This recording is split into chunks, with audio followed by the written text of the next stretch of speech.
This is question number 9 of homework 5. Suppose the following bond quote for IOU Corporation appears in the financial page of today's newspaper. Assume the bond has a face value of $1,000 and the current date is April 15, 2016. So we're given with the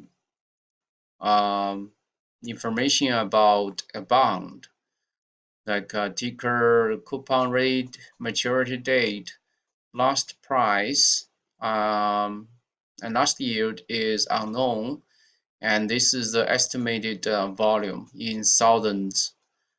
So the question asks us what is the yield to maturity of the bond. So that's why we are left with this blank here. The rounding requirement: do not round intermediate calculations. Enter your answer as a percent rounded to 2 decimal places.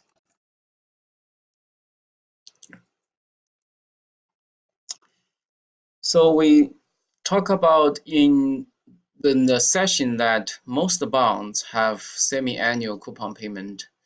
So by default, if the problem doesn't mention the frequency of the coupon payment, we can safely assume that the bond is semi-annual, has semi-annual coupon payment. And so this question is one of the examples for that. So we know the current date is April 15, 2016, and maturity is April 15, 2029. So this means our maturity is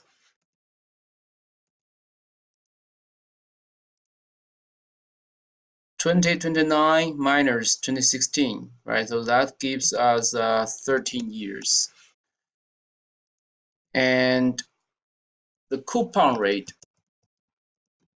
is 7.6%. And the par value, in general, that's $1,000. So that's also mentioned in the setup. If the setup doesn't mention that, we can also assume that the face value, par value is $1,000 because most bonds have the face value to be $1,000. So that leaves us with the semi-annual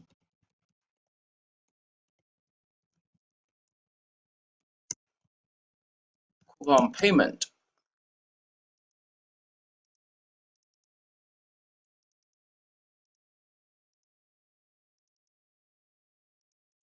That's simply the coupon rate times the face value divided by 2, because this is the semi-annual. And then we are also provided with the price, which is 104.56. Remember, the price, as we mentioned in the session, the price is generally quoted as a percentage of the face value or par value. So we need to multiply this 104.56% by 1,000 to get back to the actual price. 56 times the par value. So this gives us the $1,045.6. That's the price. And the question is asking us what is the yield to maturity of the bond, so YTM. And to figure out the yield to maturity, we can use the rate function. The first argument here is the number of payments. So this refers to the number of coupon payments. And so in the question, it's the number of years multiplied by 2, because we need to get the number of semi-annuals. And the second argument is the payment. So that's simply the semi-annual coupon payment here. And the rule for this cash flow signs is we need to either make the payment and the future value. So that's the fourth argument here, the par value. to be negative, hence the third argument PV, that's the price, to be positive, or we can make the payment and future value to be positive, hence the present value, the price, to be negative. So here I choose to make the payment to be positive. So that's positive. And third argument, since I made payment to be positive, so I must make the PV, the price, to be negative. So negative price and positive future value. So that's par value.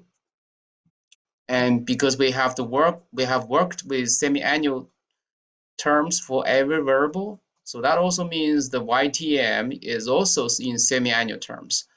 But we need to get back to the annual YTM, so we must multiply the calculated semi-annual YTM by 2 to get back to this annual YTM. And this is in, we need to convert this back to the percentage terms and keep 2 decimal places as required by this question. You can see, enter your answer the percent rounded to 2 decimal places. So now we can input this 7.06. And what is the current yield?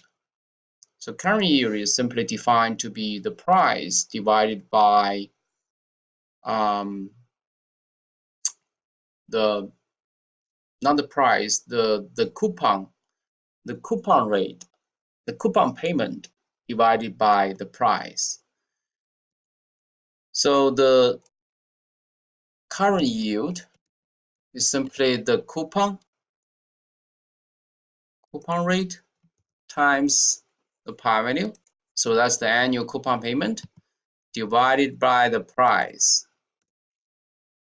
Again, we need to convert this to be in percentage terms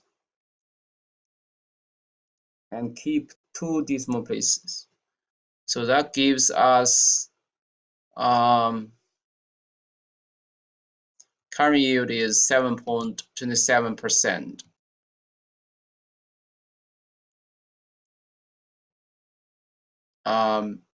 Yeah. Okay, so now let me check my work. Okay, good. So you can notice here that the current yield is less than the yield to maturity. Because what the meaning of yield to maturity is that it is the expected return for the bond investors if they purchase the bond today and decide to hold the bond until the maturity date. So, but current yield only considers the coupon part of their return. But YTM also includes the capital gains. What is the capital gain for a bond? It is the appreciation or depreciation of the price. Yeah, the bond is sold at this price today, $145.6. And by maturity, the bondholder will get the par value. So the difference between the par value and the price today is the capital gain. And in this case, because the par value is lower than the price, bondholders will actually suffer a loss for their capital gain part of their return. So that's why you can see that the YTM in this case is actually lower than the current yield, even though current yield is only part of their expected return. Yeah, so that's the rationale for the difference between the YTM and the current yield.